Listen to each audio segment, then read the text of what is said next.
La mayoría de las ciudades viejas y sus vecindarios no fueron diseñadas con la mentalidad de que la población comenzaría a crecer de manera exponencial y que tendría que ser acomodada. Generalmente, la construcción de las carreteras responde a la necesidad de conectar puntos de importancia económica, delineándose con base en las restricciones geográficas. Una vez que las carreteras conectoras han sido establecidas, los negocios nuevos y más carreteras son posicionados estratégicamente a lo largo del asfalto, solo dando cabida a modificaciones, adiciones y alteraciones menores, pero nunca a ningún cambio dramático. Entonces el vecindario de mi infancia tuvo que haber sido viejo.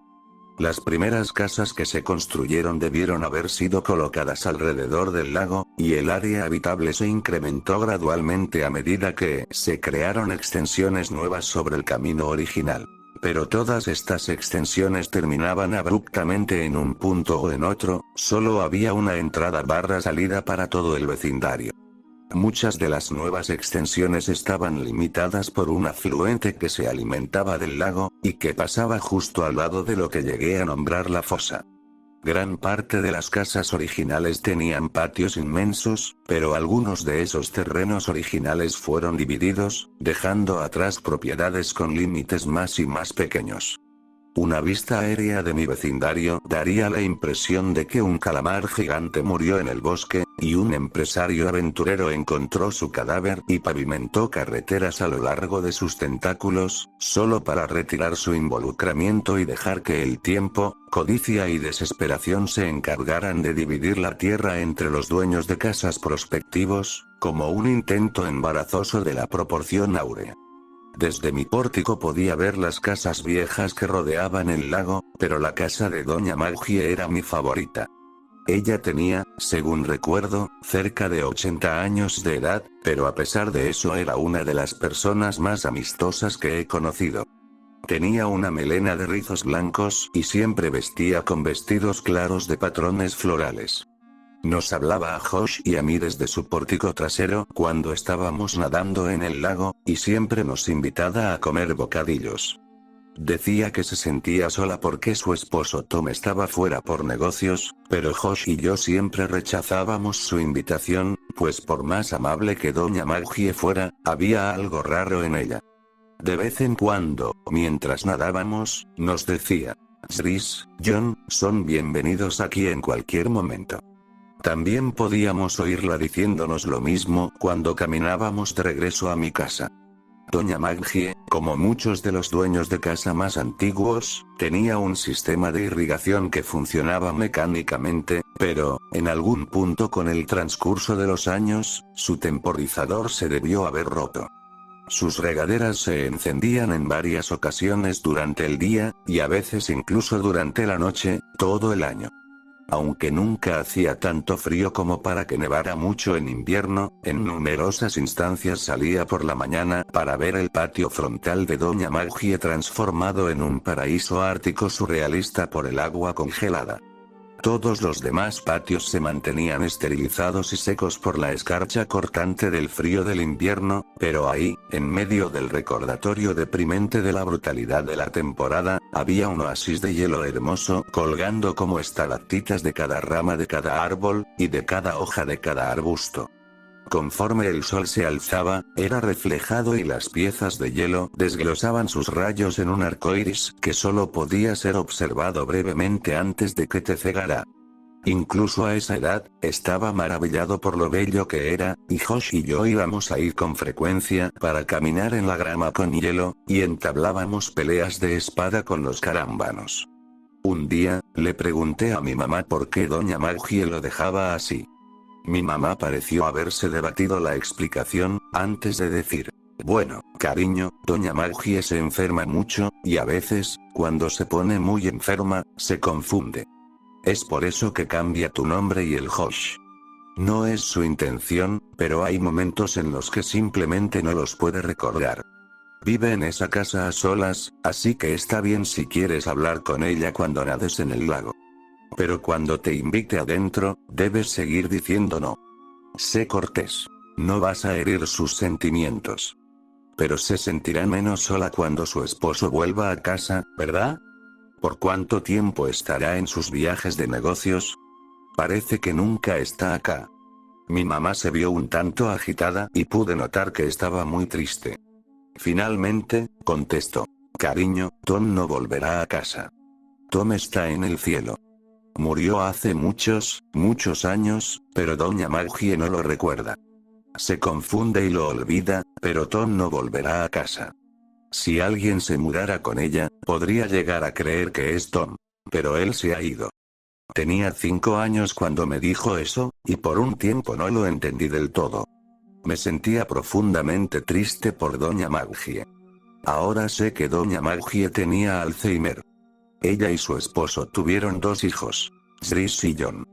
Los dos trazaron un plan de pagos con las compañías de utilidades y se encargaban del agua y electricidad de doña Maggie, pero nunca la visitaban. No sé si algo pasó entre ellos, o si fue por la enfermedad, o si solo vivían muy lejos, pero nunca venían. No tengo idea de cuál era su apariencia, pero había momentos cuando doña Maggie debió de pensar que Josh y yo lucíamos como ellos dos cuando eran niños. O quizá veía lo que algunas partes de su mente estaban tan desesperadas por ver, ignorando las imágenes transmitidas por su nervio óptico y mostrando, solo un momento, lo que solía ser. Es hasta ahora que me doy cuenta de lo solitaria que se debió sentir. Durante el verano después de Kinder, antes de los eventos de globos, Josh y yo nos habíamos dado a la tarea de explorar el bosque cerca de mi casa, al igual que el afluente del lago. Sabíamos que los bosques entre nuestras casas estaban conectados, y pensamos que sería genial si el lago cerca de mi casa estaba conectado de alguna forma al arroyo en torno a la suya. Así que nos propusimos descubrirlo. Íbamos a hacer mapas. El plan era hacer 2 mapas separados y luego combinarlos. Haríamos un mapa explorando el área cerca del arroyo, y haríamos otro siguiendo el flujo del lago. Por las primeras semanas, salió muy bien. Caminábamos por los bosques, a un lado del agua, y nos deteníamos cada tantos minutos para ampliar el mapa, y parecía que ambos mapas se entrelazarían cualquier día. No teníamos las herramientas necesarias para el trabajo, ni siquiera un compás, pero tratábamos de improvisar. Tuvimos la idea de empalar la tierra con una rama cuando llegáramos al final de una aventura. Puede que hayamos sido los peores cartógrafos del mundo. Sin embargo, el bosque se hizo muy espeso eventualmente a un lado del agua que provenía del lago, y fuimos incapaces de proseguir. Perdimos el interés en nuestro proyecto por un tiempo, y redujimos nuestras exploraciones significativamente, aunque no por completo, cuando empezamos a vender granizados. Después de que le enseñé a mi mamá las fotografías que había traído de la escuela, y ella me quitó la máquina de granizados, nuestro interés en los mapas se revitalizó. Habíamos ingeniado un nuevo plan. Pese a que no entendía por qué, mi mamá me había impuesto lo que yo consideré que eran restricciones demasiado severas en cuanto a lo que podía hacer y a dónde podía ir, y ella me vigilaba con frecuencia si iba afuera a jugar con Josh. Esto significaba que no podíamos quedarnos en el bosque por horas para poder encontrar un nuevo camino. Pensamos que sencillamente podíamos nadar cuando llegáramos al límite en el bosque, pero eso no podría funcionar porque el mapa se mojaría. Entonces tuvimos una idea brillante. Crearíamos una balsa. Debido a la construcción en el vecindario, había una cantidad enorme de material de construcción chatarra que la compañía dejaba en la fosa para mantenerla afuera de las carreteras y alejada del sitio de construcción, pues ya no la necesitaban. Originalmente, conceptualizamos un barco formidable, completado con un mástil y un ancla, pero esto fue disminuido rápidamente a algo más manejable. Tomamos varias piezas largas de espuma plástica que reforzamos con tabla de espuma, y las atamos con cuerda e hilo de cometa. La balsa funcionó muy bien, y aunque ambos actuábamos y hablábamos como si la funcionalidad de la balsa hubiera sido un hecho, sé que al menos yo estaba sorprendido.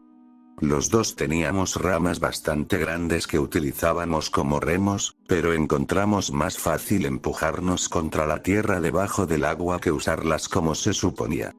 Cuando el agua se hizo demasiado profunda, simplemente nos acostamos sobre nuestros estómagos y usamos nuestras manos para remar, lo cual también funcionaba, pero no igual de bien. La primera vez que tuvimos que recurrir a ese método de propulsión, recuerdo haber pensado que, desde el cielo, se debió de haber visto como si un hombre colosalmente gordo de brazos diminutos salió a nadar. Nos tomó varios viajes para lograr que la balsa llegara a la porción intransitable del bosque. Navegábamos por un rato y luego atracábamos la balsa. La próxima vez, corríamos por el bosque para llegar a la balsa y viajábamos un poco más. Continuamos esto bien entrado mi primer grado de escuela primaria. Josh y yo fuimos asignados a grupos diferentes ese año, así que, como no nos veíamos durante el día escolar, nuestros padres estaban más dispuestos a dejarnos jugar todos los fines de semana de cada semana. Lo que es más, el papá de Josh había aceptado un trabajo de construcción extenso que requería trabajar los fines de semana, y su madre estaba de turno en el hospital. Para Josh, esto significaba que se quedaba en mi casa la mayor parte del fin de semana, semana tras semana.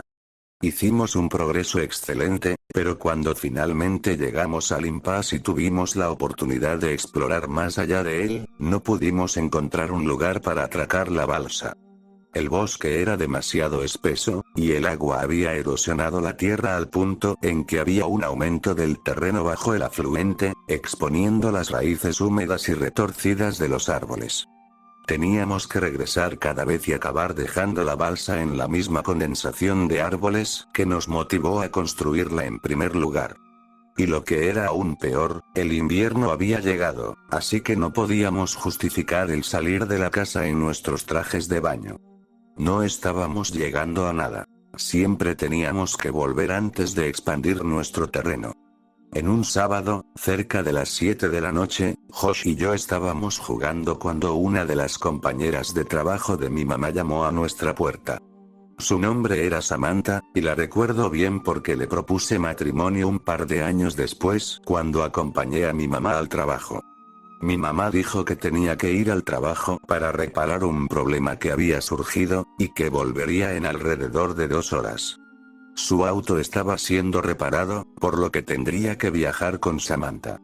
Dijo que no podía salir de la casa bajo ninguna circunstancia ni abrirle la puerta a nadie, y estaba a la mitad de explicarme que llamaría cada hora, pero terminó ese comentario prematuramente cuando recordó que nuestro teléfono había sido desactivado por pagos atrasados, razón por la cual Samantha había llegado sin avisar. Me clavó la mirada en tanto cerraba la puerta, y dijo: «Quédate aquí». Esta era nuestra oportunidad. Las observamos conducir por el camino serpentino hacia la salida, y tan pronto como su auto rotó en la última intersección visible, corrimos a mi habitación. Saqué mi mochila mientras Josh agarraba el mapa. «Oye, ¿tienes una linterna?», inquirió Josh. «No, pero vamos a volver antes de que oscurezca». Estaba pensando que deberíamos tener una, solo por si acaso. Mi mamá tiene una, pero no sé en dónde la guarda. Espera. Corrí a mi closet y bajé una caja del estante superior. ¿Tienes una linterna ahí? No exactamente. Abrí la caja y revelé 3 candelas romanas que había tomado de entre las que mi mamá amasó para el día de la independencia del verano pasado. Junto con un encendedor que me las había ingeniado para quitarle unos meses atrás, podría asegurar que al menos tuviéramos algo de luz si la necesitábamos. Esto ocurrió unas semanas antes de que se me diera la oportunidad para temerle el bosque, así que no fue el miedo lo que motivó nuestra búsqueda de una fuente de luz, solo el realismo. Lo tiramos todo en la mochila y escapamos por la puerta trasera, cerciorándonos de haber cerrado para que Cajas no se fuera a salir. Teníamos 1 hora y 50 minutos. Corrimos por el bosque tan rápido como pudimos y llegamos a la balsa en unos 15 minutos. Teníamos nuestros trajes de baño debajo de nuestra ropa, así que nos quitamos las camisas y nuestros pantalones cortos, y los dejamos en 2 bultos separados cerca de la orilla del agua. Desatamos nuestra balsa del árbol, agarramos nuestras ramas, remos y zarpamos. Tratamos de movernos rápidamente para llegar a un punto más allá del contenido de nuestro mapa en expansión continua, pues no teníamos tiempo que perder con vistas antiguas. Después de que pasamos el último lugar registrado en el mapa, el agua se hizo más y más honda. Estaba oscureciendo, volviéndose más difícil el distinguir un árbol del otro, y ambos nos estábamos sintiendo un poco nerviosos. Remábamos velozmente con la intención de ahorrar tiempo, pero esto generaba mucho ruido conforme nuestros remos disolvían la tensión de la superficie del agua. En el trasfondo, podíamos oír el crujido de hojas muertas y el quiebre de ramas caídas por la arboleda de nuestra derecha. No sabíamos qué tipo de animales residían en la profundidad de este bosque, pero estábamos seguros de que no queríamos descubrirlo. Mientras Josh corregía el mapa que yo estaba iluminando con el encendedor, fuimos confrontados por el hecho de que los sonidos no eran espontáneos. Rápida y rítmicamente, escuchamos. Crunch Snap Crunch parecía estarse distanciando de nosotros ligeramente, insertándose en la espesura más allá de nuestro mapa. Se había vuelto demasiado oscuro como para que viéramos. Había juzgado mal por cuánto tiempo persistiría el sol. Nerviosamente, llamé. «Hola». Hubo un momento breve de ansiedad asfixiante en tanto permanecíamos estáticos sobre el agua. El silencio fue roto súbitamente por una risa. «Hola». Se mofó Josh. «¿Y qué?» «Hola, señor monstruo en el bosque, sé que se está escondiendo, pero quizá quiere contestar mi hola». «Hola, ah». Me di cuenta de lo estúpido que había sido eso. Fuera lo que fuera, no iba a responder. Ni siquiera me di cuenta de que lo había dicho hasta después de hacerlo. Josh continuó. «Hola, Ara», con un falsete agudo. «Hola, Ara», lo contrarresté con el barítono más profundo que pude lograr. «Hola, compa». «Hola». «Bip bup». «Oh, ya, Ara». Continuamos burlándonos del otro, y estábamos en el proceso de hacer girar la balsa para regresar, cuando lo escuchamos. «Hola». Fue susurrado y forzado como si hubiese sido accionado por el último aliento de un par de pulmones desinflándose, pero no sonó aquejado. Había venido del lugar justo más allá del mapa, el cual ahora se ubicaba detrás de nosotros dado que habíamos girado la balsa. Lentamente, me volteé en dirección del sonido mientras buscaba a tientas las candelas romanas. Quería ver. «¿Qué estás haciendo?» siseó Josh. Pero ya la había encendido. Cuando la mecha chispeante se hundió en la envoltura, la sostuve hacia el cielo. En realidad, nunca había usado una de estas, y pensé que tendría un talento cinematográfico para ello. Un orbe verde y brillante se disparó a las estrellas y se extinguió velozmente. Reajusté mi brazo hacia el horizonte. Podía recordar que tenía varios colores, pero no sabía cuántas veces podía disparar una de estas hasta que se hubiera agotado. Una bola de luz roja salió despedida y crepitó por los árboles, pero no vi nada aún. «Solo vámonos». Me presionó Josh, girándose para encarar la dirección a casa, y empezó a remar con agitación. Una más, bajando el brazo directamente hacia el bosque frente a mí, otra bola roja fue lanzada del tubo. Viajó en línea recta hasta que colisionó con un árbol, explotando la luz brevemente en un diámetro mucho mayor. Aún nada.